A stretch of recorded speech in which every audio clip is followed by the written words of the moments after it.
ഇതിനിടയിൽ ഇറാനിൽ തുടർച്ചയായ മൂന്നാം ദിവസവും ആക്രമണമുണ്ടായി എന്നുള്ള വിവരങ്ങൾ പുറത്തു വരുന്നുണ്ട്. പക്ഷേ അമേരിക്ക പറയുന്നത് തങ്ങളല്ല ഈ ആക്രമണത്തിന് പിന്നിലെന്നാണ്. യഥാർത്ഥത്തിൽ ഇറാൻ ഫേസ് ചെയ്യുന്ന വളരെ പ്രധാനപ്പെട്ട പ്രശ്നം ഈ ആക്രമണം നടത്തിയ ആരാണ് തിരിച്ചറിയാനാവാത്തതാണ്. സിറിക് ഉൾപ്പെടെയുള്ള നഗരങ്ങളിൽ സ്ഫോടനങ്ങൾ റിപ്പോർട്ട് ചെയ്യുന്നു. ബുഷഹർ ആണവ നിലയത്തിന് സമീപത്തും പൊട്ടിത്തെറി ഉണ്ടാകുന്നു.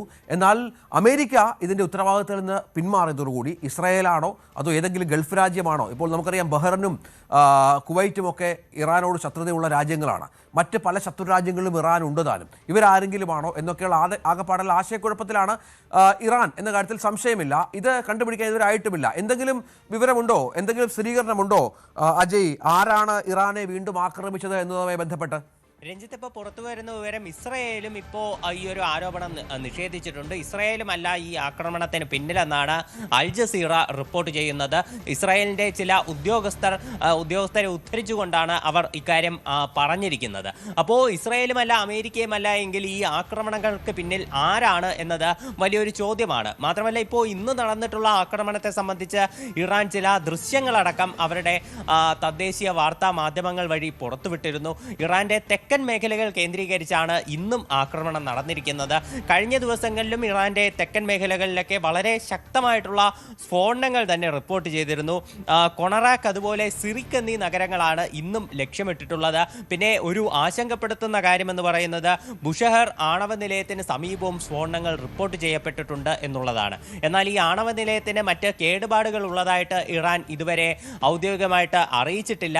ശത്രുക്കളുടെ ആക്രമണം തങ്ങളുടെ രാജ്യത്തിന് നേരെ ഉണ്ടായി എന്നതാണ് ഇറാന്റെ ചില തദ്ദേശീയമായിട്ടുള്ള പത്രമാധ്യമങ്ങൾ റിപ്പോർട്ട് ചെയ്തത്. എന്നാൽ ഈ ശത്രു ആരാണ് എന്നുള്ളത് ഇറാനും സ്ഥിരീകരിച്ചിട്ടില്ല. അതായത് ഇറാൻ ഈ ആക്രമണങ്ങളെ സംബന്ധിച്ച് ഒരു രാജ്യത്തിന് നേരെയും ആരോപണം ഉതിർക്കുന്നില്ല എന്നതും ഇവിടെ ശ്രദ്ധേയം തന്നെയാണ്. അമേരിക്ക ആദ്യം തന്നെ ഈ ആരോപണങ്ങളിൽ അവരുടെ പങ്ക് നിഷേധിച്ചുകൊണ്ട് രംഗത്ത് വന്നിരുന്നു. അമേരിക്ക ഇപ്പോൾ ഈ ആക്രമണങ്ങൾ ഒന്ന് നിർത്തിവെച്ചിരിക്കുകയാണ്. നയതന്ത്രപരമായിട്ട് ഇറാനുമായിട്ടുള്ള സാങ്കേതിക ചർച്ചകൾ മുന്നോട്ട് പോവുകയാണെങ്കിൽ അതായിരിക്കും ഉചിതം എന്നതാണ് അമേരിക്കയുടെ ഒരു ഇപ്പോഴത്തെ നിലപാടെന്ന് പറയുന്നത്. ട്രംപുമായിട്ട് അടുത്ത വൃത്തങ്ങൾ സൂചിപ്പിക്കുന്നത് ഇറാനുമായി ഉടൻ തന്നെ ആണവ വിഷയങ്ങൾ ഉൾപ്പെടെയുള്ള കാര്യങ്ങൾ ചർച്ച ചെയ്യും എന്നതാണ്. ശരി, ഇറാനിൽ കഴിഞ്ഞ 2 ദിവസമായി, ഇപ്പം മൂന്നാമത്തെ ദിവസത്തെ ആക്രമണം അമേരിക്ക പറയുന്നത് ഞങ്ങളല്ല എന്ന് പറഞ്ഞാലും കഴിഞ്ഞ 2 ദിവസമായി നടന്ന ആക്രമണങ്ങളിൽ വലിയ നാശനഷ്ടങ്ങൾ സൃഷ്ടിക്കാൻ അമേരിക്കയ്ക്കായി എന്നുള്ളത് ഏറ്റവും പ്രധാനപ്പെട്ട ഒന്നാണ്. പാലങ്ങളും റെയിൽവേ ട്രാക്കുകളും അടക്കം തകർക്കുന്ന ഒരു പശ്ചാത്തലമുണ്ടായി. റെയിൽ ഗതാഗതം പൂർണ്ണമായും തകരുന്ന ഒരു സാഹചര്യവും ഇറാനിൽ ഉണ്ടായി എന്നാണ് മനസ്സിലാക്കേണ്ടത്. തുറമുഖത്തെ കൺട്രോൾ റൂം ഉൾപ്പെടെ അമേരിക്ക ആക്രമിച്ചു. ഏപ്രിൽ 8 വെടിനിർത്തലിന് ശേഷം ആദ്യമായാണ് സിവിലിയൻ സംവിധാനങ്ങൾക്ക് നേരെയുള്ള ആക്രമണം ഉണ്ടായത്. അതും പ്രധാനമായും വിലാപയാത്രക്കിടയിലും ഹോർമുസിൽ കപ്പലുകൾ ആക്രമിക്കപ്പെട്ടതായാണ് സംഘർഷങ്ങൾ കാരണമായത്.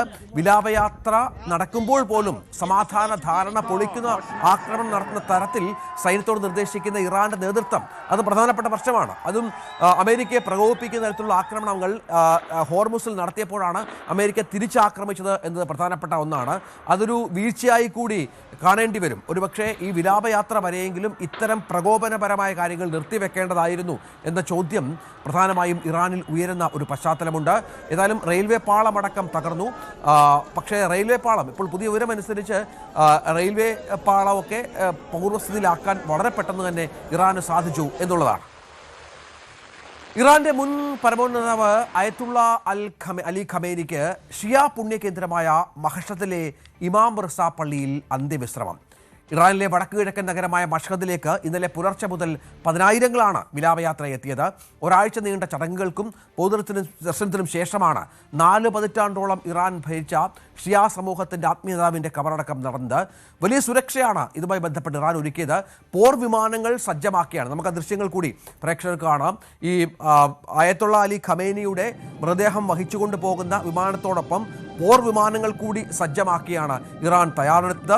മൃതദേഹം വഹിച്ചുള്ള വിമാനത്തോടൊപ്പം പോർ വിമാനങ്ങൾ അകമ്പടി സേവിക്കുന്ന കാഴ്ച പ്രധാനമായിരുന്നു. ആ ദൃശ്യങ്ങൾ ഇറാൻ തന്നെ പുറത്തുവിടുന്ന സാഹചര്യവും അവരുടെ ആഗോള സുരക്ഷയുമായി ബന്ധപ്പെട്ട് ചില മുന്നറിയിപ്പുകൾ നൽകുന്നു എന്നുള്ളതാണ് ഏറ്റവും പ്രധാനപ്പെട്ട ഒന്ന്. ഫെബ്രുവരി 28-നാണ് US ഇസ്രായേൽ ആക്രമണങ്ങളിൽ കൊല്ലപ്പെട്ടത് ഖമനയി. കൊല്ലപ്പെട്ട കുടുംബാംഗങ്ങളുടെ ശവപ്പെട്ടിയും ഖമനയുടെ ശവപ്പെട്ടിയോടൊപ്പം ഉണ്ടായിരുന്നു എന്നുള്ളതാണ്. അജയ് സുധാ ബിജു, പ്രധാനപ്പെട്ട കാര്യം ഈ മൊജ്തബ ഖമനയി എവിടെ എന്നുള്ളത് തന്നെയാണല്ലോ. മൊജ്തബ ഈ തൻ്റെ പിതാവിനെ അവസാനമായി കാണാനും എത്തിയില്ല. മുസ്തഫയെ സംബന്ധിച്ച് പരിക്കുകൾ പ്രശ്നമാണ്, സുഖപ്പെട്ടു വരുന്നു എന്നാണ് പലപ്പോഴും ഇവരൊക്കെ പറയുന്നത്. എവിടെ പോയി മുസ്തഫ എന്ന ചോദ്യം പ്രധാനമാണല്ലോ. ആ അസാന്നിധ്യം വലിയ ദുരൂഹത സൃഷ്ടിക്കുന്നുണ്ടല്ലോ. തീർച്ചയായിട്ടും ചില മാധ്യമങ്ങൾ വഴി പുറത്തു വന്നിട്ടുള്ള മുജിതബ ഖമനയുടെ ഔദ്യോഗിക പ്രസ്താവനകൾ മാത്രമാണ് നിലവിൽ അദ്ദേഹം ജീവനോടെയുണ്ട് എന്നത് വിശ്വസിക്കാനുള്ള ഏക തെളിവ്. അല്ലാതെ അദ്ദേഹം മാധ്യമങ്ങൾക്ക് മുന്നിൽ ഇതുവരെ പ്രത്യക്ഷപ്പെട്ട ഒരു പരാമർശവും നടത്തിയിട്ടില്ല. ഇപ്പോൾ അടുത്തിടെ ഉണ്ടായിട്ടുള്ള ആക്രമണങ്ങളെ അപലപിച്ചുകൊണ്ടാണെങ്കിലും അദ്ദേഹത്തിന്റെ ഭാഗത്തു നിന്നുള്ള പ്രസ്താവനകൾ മാത്രമാണ് പുറത്തു വന്നിട്ടുള്ളത് എന്നത് ശ്രദ്ധേയമാണ്. മാത്രമല്ല, ഇപ്പോൾ ആയത്തുള്ള അലി ഖമനയുടെ വിലാപയാത്ര ആരംഭിച്ച ആദ്യ ദിവസം തന്നെ മുജിതബ ഖമനയുടെ അസാന്നിധ്യം ശ്രദ്ധേയമായിരുന്നു. മറ്റെല്ലാ ഇറാനിയൻ നേതാക്കളും മുൻനിരയിൽ നിന്നുകൊണ്ടാണ് ആയത്തുള്ള അലി ഖമനയ്ക്ക് അന്തിമോപചാരം അർപ്പിച്ചത്. മറ്റ് രാജ്യങ്ങളിൽ നിന്നെല്ലാം പ്രതിനിധികൾ എത്തുമ്പോൾ ഇറാന്റെ പ്രസിഡന്റായിട്ടുള്ള മസൂദ് പെസഷ്കിയാൻ, അതുപോലെ തന്നെ അവരുടെ പാർലമെന്റ് സ്പീക്കർ MB ഖാലിബാഫ്, വിദേശകാര്യമന്ത്രി അബ്ബാസ് അരക്സി, ഇവരെല്ലാവരും ചേർന്നുകൊണ്ടാണ് വിദേശ രാജ്യത്തുള്ള നേതാക്കളെ വരെ സ്വീകരിച്ചത്. അപ്പോൾ രാജ്യത്തെ പരമോന്നത നേതാവ് ആ ഒരു അവസരത്തിലും കാണാനില്ലായിരുന്നു.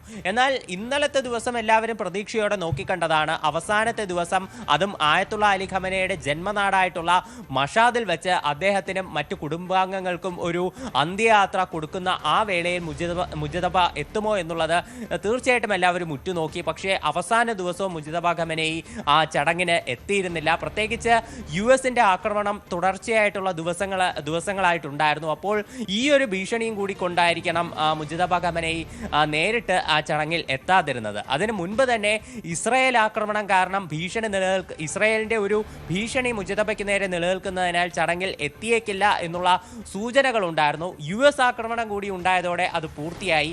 അങ്ങനെയാണ് മുജിതബ ചടങ്ങുകളിൽ നിന്ന് പൂർണ്ണമായി വിട്ടുനിന്നത് എന്നാണ് സൂചനകൾ. തീർച്ചയായും ഇതിനിടയിൽ നമുക്ക് ചില ദൃശ്യങ്ങൾ കൂടി ലഭ്യമായത് ഇന്നലത്തെ വിലാപയാത്രക്കിടെ ട്രംപിന്റെ കോലം കത്തിച്ചു ജനം എന്നുള്ളതാണ്. ട്രംപിനെതിരെ ആദ്യം മുതൽ തന്നെ വലിയ പ്രതിഷേധം, നമുക്ക് ആ ദൃശ്യങ്ങൾ പൂർണ്ണമായിട്ടും പ്രേക്ഷകരെ ഒന്ന് കാണിക്കാം എന്ന് കരുതുന്നു. വലിയ പ്രതിഷേധം ട്രംപിനെതിരെ ഇറാനിലുടനീളം ഉണ്ടായിരുന്നു.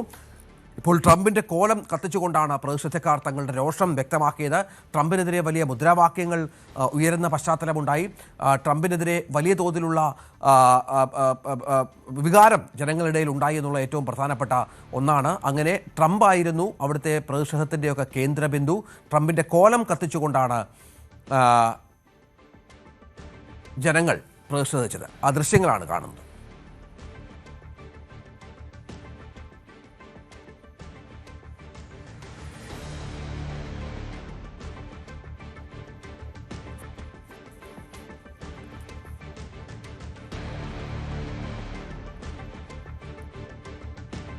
ആയത്തുള്ള അലി ഖമനിയുടെ